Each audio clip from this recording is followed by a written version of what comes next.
Bonjour chers enseignants, le but de cette capsule est de vous apprendre comment créer des formulaires sur l'application Forms présente sur Office 365. Votre première étape est bien sûr de vous connecter sur votre compte Office 365, puis dans les applications de trouver les Forms, donc avec le gros F en vert, et vous ouvrez maintenant l'application Forms. Sur la page d'accueil de cette application, vous allez voir les différents questionnaires et formulaires que vous avez créés, mais je me concentrerai sur la création de nouveaux. Deux options principales s'offrent à vous que vous devez faire avant de créer votre formulaire ou votre questionnaire. Alors, les formulaires servent principalement à obtenir l'opinion des gens, par exemple, comme un sondage. L'option questionnaire permet plutôt de créer des quiz pour réviser, par exemple, puisque nous pouvons attribuer des points à chacune des questions ainsi que des bonnes réponses, et le tout pourra s'auto-corriger pour donner un résultat à la personne qui complétera le questionnaire. Aujourd'hui, ma capsule se concentre sur les formulaires, donc un peu plus sur la forme de sondage. Alors, notre première page de base, je vous incite à donner un titre à votre formulaire, par exemple, création d'un formulaire. Je vous invite aussi à attribuer un thème qui va simplement améliorer l'apparence du contour de votre formulaire. Vous pouvez aussi indiquer une description. Alors, le but de ce formulaire est d'obtenir votre opinion, 3 petits points sur ce point. Vous pouvez aussi ajouter une image dans le titre, donc soit une recherche d'image sur le OneDrive ou en chargeant de votre ordinateur. Alors moi, par exemple, je vais mettre mon logo de Clément vous enseigne et mon en-tête est maintenant terminé. Nous allons maintenant visualiser les principaux types de questions que nous pouvons demander dans notre formulaire. Alors, allons-y dans l'ordre avec des choix de réponse. Alors, j'y vais avec un premier exemple. Quel est votre fruit préféré? Nous avons simplement indiqué des options. Alors, par exemple, la pomme, l'orange. Nous pouvons ajouter des options ici. Et finalement, la banane. Et nous aurions pu ajouter l'option autre ou d'autres choix prédéterminés. Autre permettra au répondant qui n'aime pas les choix proposés d'écrire sa propre réponse. Nous pouvons aussi supprimer les choix de réponse déjà indiqués. Si vous voulez faire plus d'une question du même format, vous pouvez simplement copier la question. Sinon, vous cliquerez sur Ajouter. Alors, en copiant la question, une question tout à fait pareille apparaît et je pourrai maintenant la modifier. Alors, pour une seconde question, quels sont vos sports préférés?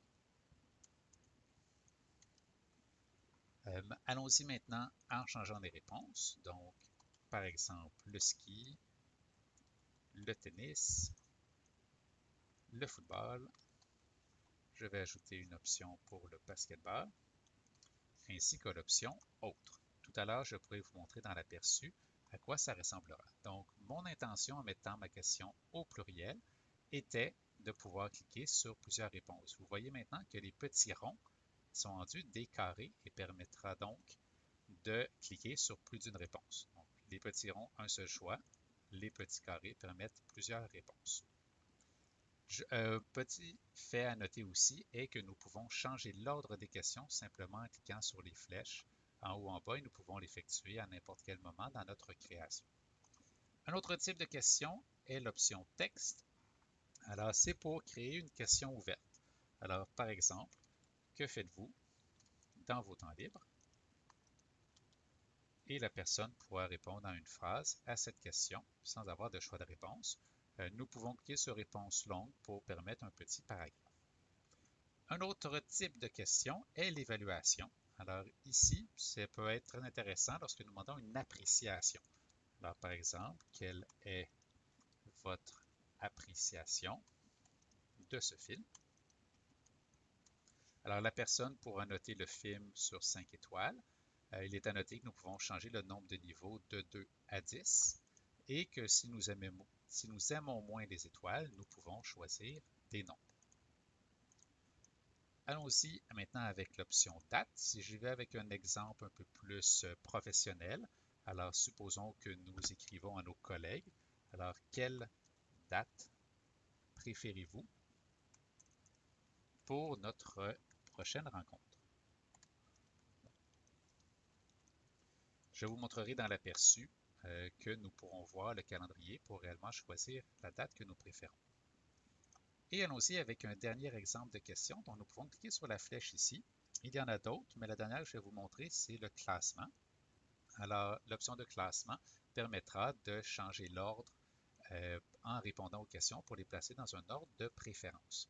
Alors, si j'y vais avec une autre question professionnelle du type « Quelle journée préférez-vous pour notre rencontre, pour nos rencontres hebdomadaires ?» Alors, je vais mettre les jours de la semaine.